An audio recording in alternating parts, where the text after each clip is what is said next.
अस्सलामुअलैकुम, वेलकम है आप सभी का प्रिपरेशन सीरीज़ के इस अगले पार्ट में। आप सभी जानते हैं कि हमने जीके बोपीस कास्ट की प्रिपरेशन सीरीज़ स्टार्ट करी थी। बीएससी नर्सिंग वगैरह जो ग्रेजुएशन लेवल के कोर्सेज़ हैं उनकी। इससे पहले हमने यूनिट 1 आपका कंप्लीट किया था और आज हमारा यूनिट 2 रहेगा जिसमें हम आपका रिवीजन करवाएंगे। और बहुत सारे बच्चों ने पिछले वीडियो में बहुत क्या मतलब एक दो बच्चों ने कमेंट किया था कि ये क्वेश्चंस क्या हमें फाइनल पेपर में आ जाएंगे। देखो मैं आपको बता दूं, ये जो मैं एमसीक्यू सीरीज़ अपलोड कर रहा हूँ ये ऐसा नहीं कि मैं आपको गेस दे रहा हूँ, ये मैं आपके रिवीजन के लिए कर रहा हूँ और आपकी प्रैक्टिस के लिए कर रहा हूँ। क्योंकि जब आपने थ्योरी का पोर्शन पढ़ा होगा उसके बाद जब आप एमसीक्यूज की प्रैक्टिस करेंगे तो आपका एक वो थ्योरी का पोर्शन रिवाइज भी हो जाएगा और साथ में आपको पता भी चलेगा कि किस टाइप के क्वेश्चंस पूछे जाते हैं। अगर आप ये सोच के इस वीडियो को देख रहे हैं या हमारे वीडियोस के देख रहे हैं कि इन्हीं क्वेश्चन से पेपर आ जाएगा तो मुझे लगता है कि फिर आप जब वो मतलब आपको वीडियो देखना नहीं चाहिए। क्योंकि ये एमसीक्यू सीरीज जो हमारी ये रिवीजन के लिए और प्रैक्टिस के लिए, इस चीज़ को ध्यान में रख के चलना। बहुत सारे बच्चे बोल रहे हैं कि क्या ये गेस्ट पेपर है, ये क्वेश्चन पूछे जाएंगे। यार तुम कॉम्पिटिटिव एग्जाम दे रहे हो, तुम स्टेट लेवल का एग्जाम देने जा रहे हो, तुम अभी भी वो 10th 12th वाले 9th 10th वाले बच्चों की तरफ गेस्ट पेपर दे अभी भी ढूंढ रहे हो। तो गेस्ट पेपर जो है वो बोर्ड एग्जाम्स में चलते हैं, कॉम्पिटिटिव एग्जाम्स में गेस्ट पेपर नहीं चलते हैं। ठीक, थ्योरी का पोर्शन पढ़ो, उसके बाद एमसीक्यूज की प्रैक्टिस कर लो। इन एमसीक्यू से आपका रिवीजन भी हो जाएगा और आपको क्वेश्चन की टाइप भी पूछे जाए, मतलब समझ आ जाएंगे किस टाइप के क्वेश्चन पूछे जा सकते हैं और किस किस सेक्शन से क्वेश्चन आपको बन सकते हैं। इस चीज़ को ध्यान में रख लेना। और चलो हम स्टार्ट कर लेते हैं। आज हमारा सेकंड पार्ट रहेगा इस वीडियो का, मतलब इस प्रिपरेशन सीरीज का हमारा सेकंड पार्ट रहेगा। इसमें हम आपका यूनिट जो 2 है प्लांट किंगडम, जिससे आई थिंक आपके 2 की 3 क्वेश्चन पूछे जाएंगे।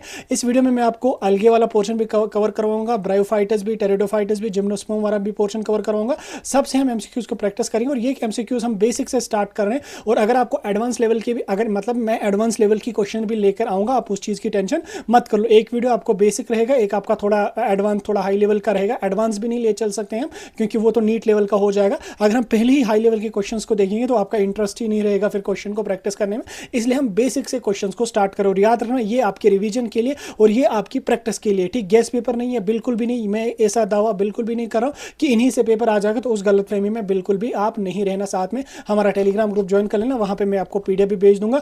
और इंस्टाग्राम सजाद स्पीक्स सर्च करके वहां पे मुझे फॉलो करना और वहां पे भी मैं आपको जब वो जो भी क्विक अपडेट्स है वो देता जाऊंगा। तो क्वेश्चन में बताता जाऊंगा, आप मुझे आंसर बताते जाएंगे और उसके बाद हम लास्ट पे जो है वो क्वेश्चंस का आंसर आपको बताते जाएंगे और अच्छी तरह से हम आपको क्वेश्चन बताते जाएंगे। फिलहाल के लिए अगर आप चाहें तो आप अपना एक रफ कॉपी अपने पास रख सकते हैं ताकि आप जब वो अच्छी तरह से प्रैक्टिस कर सकें। तो पहला क्वेश्चन आज की सीरीज का आपको स्क्रीन पे देखने को मिल रहा होगा। पहला क्वेश्चन यहाँ पे क्या कह रहा है कि which of the following algae is used as a source of food for the space travellers. ठीक, यहाँ पे 4 एल्गीज है, इनमें से आपको बोलना कि इनमें से कौन सा एल्गी यूज होता है as a source of food, ठीक, फॉर द स्पेस ट्रैवलर्स। जो लोग मतलब जो साइंटिस्ट स्पेस में ट्रैवल करते हैं वो किस एल्गे को as a food source use करते हैं। तो 4 आपके पास है, तो 4 में से जो आपका राइट आंसर है वो आपका क्या रहेगा, ए पार्ट यानी कि कॉलरा यहाँ पे आपका राइट आंसर रहेगा। ठीक, is used as a source of food. ठीक, तो ए पार्ट आपका राइट आंसर यहाँ पे रहेगा। क्वेश्चन नंबर 2 आपका है in bryophytes the dominant phase of life cycle is. ठीक, ब्रायोफाइटस में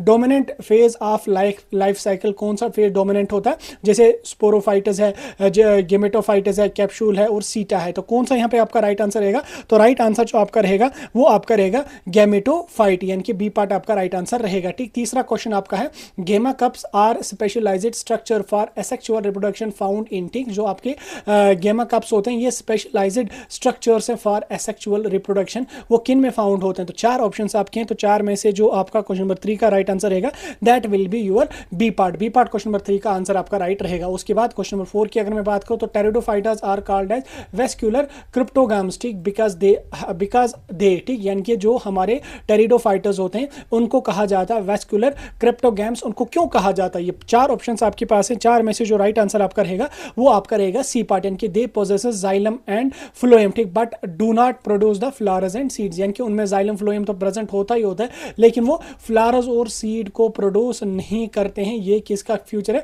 ये कैरेक्टरिस्टिक फीचर है टेरिडोफाइटस का। ठीक, हो गए आपके यहाँ पे इतने क्वेश्चन। अब हम आगे चलेंगे अगले पेज पे। तो क्वेश्चन नंबर 5 आपको स्क्रीन पे देखने को मिल रहा होगा।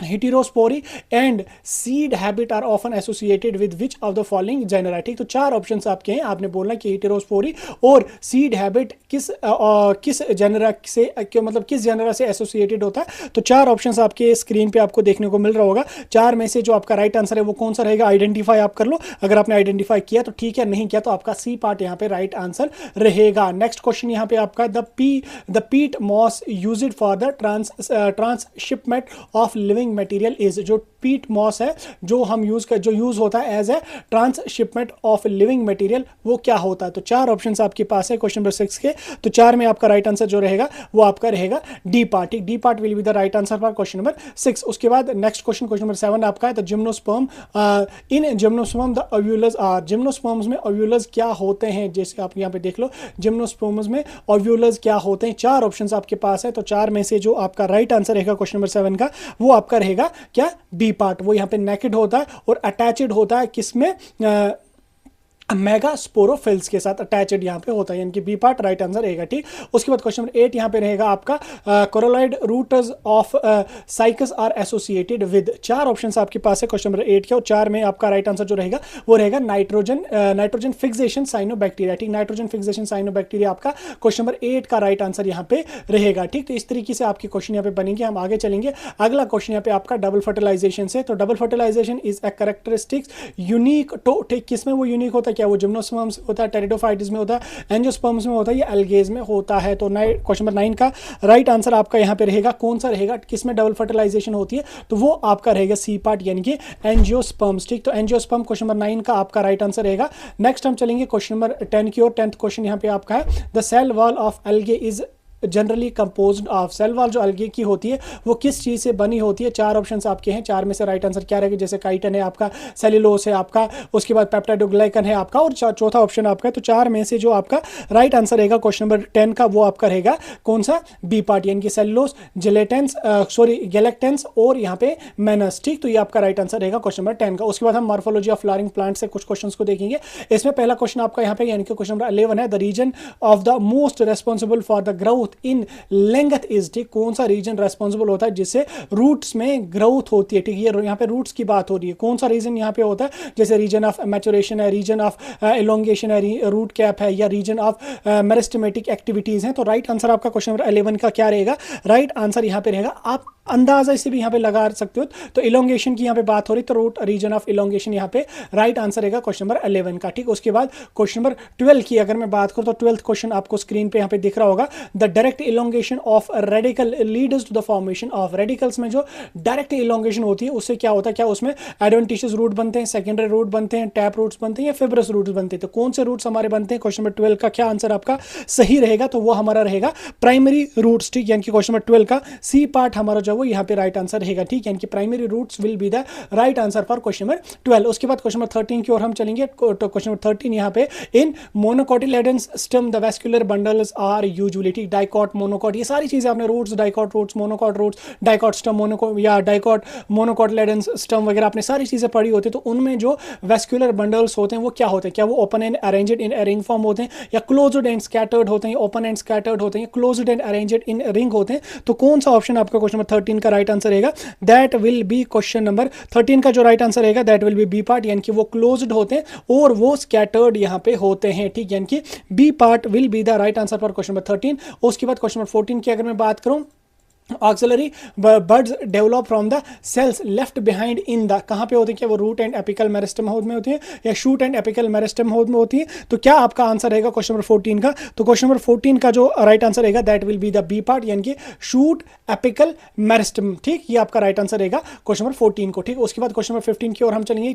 15वां क्वेश्चन आपका यहाँ पे है, the pattern of arrangement of leaves on the stem और ब्रांच इज नोन एज, यानी कि लीव्स पे या branches, arrangement of leaves, levers का अरेंजमेंट कहां पे, स्टेम और ब्रांचेस में, वो उसको हम क्या कहते हैं, उस प्रोसेस को हम क्या कहते हैं, या उस चीज को हम क्या कहते हैं, क्या कहते हैं। 4 ऑप्शंस आपके पास क्वेश्चन नंबर 15 के हैं। तो 4 में से जो यहाँ पे आपका राइट आंसर रहेगा that will B phyllotaxy. Phyllotaxy आपका ये बेसिक सी चीज है, ये आपने 8th 9th में भी पढ़ी होती है कि फाइलोटैक्सी जो होती है, phyllotaxy it is the arrangement of leaves on the stem और branches, that is called as phyllotaxy. तो फाइलोटैक्सी आपका राइट आंसर यहाँ पे रहेगा क्वेश्चन नंबर 15 को। उसके बाद क्वेश्चन नंबर 16 यहाँ पे आपका है, क्वेश्चन नंबर 16 यहाँ पे आपका है, in cymose inflorescence the main axis. ठीक, साइमोस इनफ्लोरेसेंस में जो मेन एक्सिस होती है वो क्या होती है, क्या वो टर्मिनेट करती है, टर्मिनेट्स इन फ्लावर्स होती है, या कंटिन्यूस टू ग्रो इनडेफिनेटली, या बियर्स फ्लावर्स एंड या डज नॉट प्रोड्यूस लीव्स। तो 4 ऑप्शंस आपके पास हैं। 4 में से क्वेश्चन नंबर 16 का जो राइट आंसर रहेगा that will be your A part यानी कि टर्मिनेटर्स इन ए फ्लावर। ठीक, तो ये आपका राइट आंसर है क्वेश्चन नंबर 15 को। ठीक, उसके बाद सॉरी क्वेश्चन नंबर 16 को। Then we will move question number 17th question यहाँ पे आपका स्क्रीन पे दिख रहा होगा। A flower which can be divided into two equal vertical halves by a vertical plane passing through the centre is. ठीक, उसको क्या कहते हैं? तो चार ऑप्शंस आपके पास हैं, चार में से जो राइट आंसर रहेगा क्वेश्चन नंबर 17 का वो आप आइडेंटिफाई कर लो। अगर आपने आइडेंटिफाई ठीक नहीं तो आपका यहाँ पे ए पार्ट राइट आंसर रहेगा क्वेश्चन नंबर 17 को। उसके बाद क्वेश्चन नंबर 18 की ओर हम चलेंगे। The technical term for the ovary in a mustard flower where the ovary is situated on the highest point of the thalamus is, उसको क्या कहते हैं? एपिगाइनस होते हैं या पेरिगाइनस होते हैं या हाइपोगाइनस होते हैं या सेमी इन्फेक्टर होते हैं, सॉरी सेमी इन्फीरियर होते हैं। तो कौन सा राइट आंसर आपका रहेगा क्वेश्चन नंबर 18 का? तो क्वेश्चन नंबर 18 का आपका रहेगा सी पार्ट यानी कि हाइपोगाइनस आपका राइट आंसर रहेगा क्वेश्चन नंबर 18 का। देन क्वेश्चन नंबर 19 यहाँ पे आपका the outer most वॉरल of a flower is. ठीक, आउटर मोस्ट वॉरल होता है फ्लावर का, उसको क्या कहते हैं? ऑप्शन अभी आपका एक ही दिख रहा है, बाकी ऑप्शंस आपको इस वाले पेज पे देखने को मिल रहे होंगे। तो क्या आपका इसका क्वेश्चन नंबर 17 का right answer, sorry question number 19 का क्या राइट आंसर रहेगा? That will B D part यानी कि कैलेक्स उसको यहाँ पे कहते हैं। उसके बाद in a seed the hilum represent, seed में जो हीलियम होता है वो किस चीज को रिप्रेजेंट करता है? बेसिक क्वेश्चन है, बेसिक क्वेश्चंस मैंने यहाँ पे लिए और इन चीजों से आपका रिवीजन अच्छी तरह से हो जाएगा क्योंकि बहुत इंपॉर्टेंट क्वेश्चंस हैं। तो क्वेश्चन नंबर 20 का आपका आंसर रहेगा पॉइंट ऑफ अटैचमेंट। ठीक, पॉइंट ऑफ अटैचमेंट यहाँ पे आपका रहेगा point of attachment to the stalk, यानी कि यहाँ पे जो ऐसे पतला यहाँ पे निकलता है ना, तो ये वाला जो पॉइंट होता है इसको हीलियम कहते हैं, यही इसको स्टाक के साथ अटैचमेंट दे देता है। Edible part of mango fruit is, edible part जो मैंगो फ्रूट है वो क्या होता है? Epicarp, mesocarp, endocarp, pericarp. तो कौन सा यहाँ पे राइट आंसर है क्वेश्चन नंबर 21 का? तो क्वेश्चन नंबर 21 का आपका रहेगा बी पार्ट, यानी कि ईडेबल पार्ट जो मैंगो फ्रूट का होता है वो होता है मीजोकार्प। ठीक, ये क्वेश्चन हमने मतलब 11th 12th में बोर्ड में भी पूछे जाते हैं, तो ये क्वेश्चन आपको यहाँ पे होगा। ठीक, अब हम फैमिली सोलिनेसी से कुछ क्वेश्चंस को देखेंगे, जैसे यहाँ पे which are the following is a characteristic formula floral formula component of Solanaceae. ठीक, फैमिली सोलिनेसी का क्या फ्लोरल फार्मूला होता है ये मुझे आप कमेंट्स में बता दो। यहाँ इसके ऑप्शंस भी मैं नहीं दे दूंगा आपको